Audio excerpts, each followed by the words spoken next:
एक तरफ जहां इजराइल के प्रधानमंत्री बेंजामिन नेतन्याहू ने हमास का युद्ध विराम का प्रस्ताव पूरी तरह से ठुकरा दिया है, वहीं दूसरी तरफ इजरायली सेना अब मिस्र से लगे गाजा के रफा शहर पर हमले की तैयारी कर चुकी है।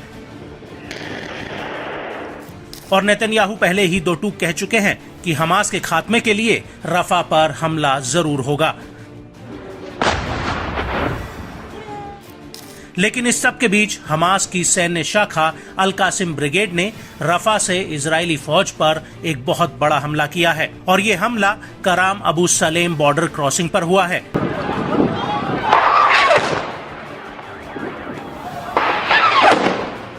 इस क्रॉसिंग का इस्तेमाल गाजा में इजराइल या मिस्र से मदद भेजने के लिए हो रहा था, लेकिन अल कासिम ब्रिगेड ने इसी क्रॉसिंग बॉर्डर पर आग के गोले बरसा दिए, जिसमें इजरायली सेना के 3 सैनिक मारे गए हैं जबकि 12 सैनिक घायल हुए हैं। आईडीएफ के मारे गए 2 सैनिक शाकेत बटालियन के थे जो गिवाती ब्रिगेड के तहत काम करती है, जबकि तीसरा सैनिक 931 बटालियन का था जो नाहल ब्रिगेड के तहत काम करती है। जबकि घायल हुए 12 सैनिकों में से 2 सैनिक 931 बटालियन और 1 सैनिक शाकेत बटालियन का था जो गंभीर रूप से घायल हुआ है।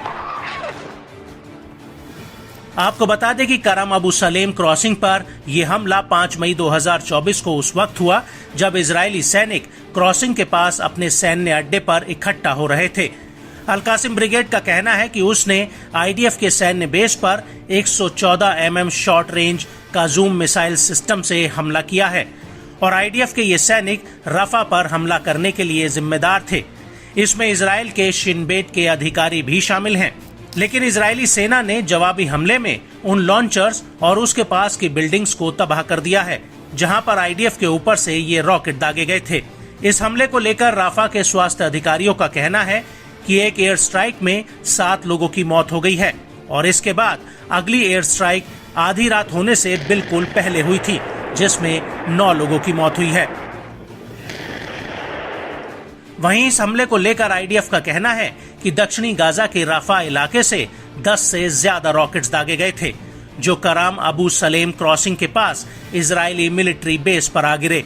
ये रॉकेट्स करीम शलोम कम्युनिटी के पास आकर फटे थे और इनमें से ज्यादातर रॉकेट्स उस जगह पर गिरे थे जहां पर इजरायली सैनिक इकट्ठा थे और ये सैनिक आईडीएफ के मिलिट्री उपकरणों की सुरक्षा में तैनात थे जिन्हें राफा में हमला करने के लिए लाया गया था।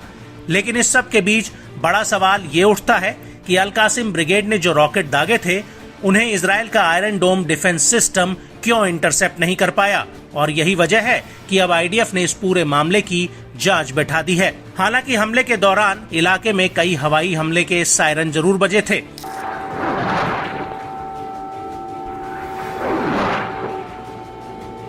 और हमले को लेकर इजरायली सेना का कहना है कि ये राफा के बिल्कुल पास से दागे गए थे। आईडीएफ के मुताबिक शरणार्थी शिविरों के करीब 350 मीटर की दूरी से ये रॉकेट फायर हुए थे। लेकिन इस सब के बीच इस हमले से एक बात तो साफ हो गई है, वो ये कि नेतन्याहू राफा में हमास के मजबूत नेटवर्क की जो बात कह रहे थे वो सच साबित हो गई है। इसको लेकर आईडीएफ का कहना है कि राफा में हमास ने संगठित रूप से अपना नेटवर्क फैला रखा है। वो आम नागरिकों को ढाल बनाकर छिपे बैठे हैं और हमास के खात्मे के लिए राफा पर हमला करना बेहद ही जरूरी है।